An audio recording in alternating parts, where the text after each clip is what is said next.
এটা হচ্ছে তার ৫ নম্বর সাজ, মানে যাকে আমি এই দিয়ে ৫ বার সাজালাম। এর আগের প্রতিটা লুকই ছিল খুব সুন্দর, আর তার তো অসাধারণ লেগেছে।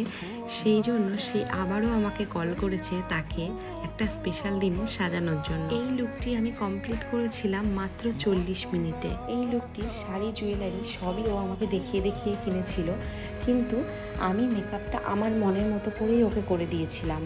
আর ও চেয়েছিল ওপেনের মধ্যে এইরকম একটা হেয়ার স্টাইল। এখানে হেয়ার এক্সটেনশন ইউজ করা হয়নি, ওর রিয়েল হেয়ার দিয়েই এটা করা হয়েছে। মেকআপের ফিনিশিং দেখে তো বুঝতেই পারছো যে মেকআপটা কতটা ফ্লোলেস আর কতটা ন্যাচারাল হয়েছে। এবার এই লুকটি তোমাদের কেমন লেগেছে তোমরা কিন্তু অবশ্যই কমেন্টস করে জানিও।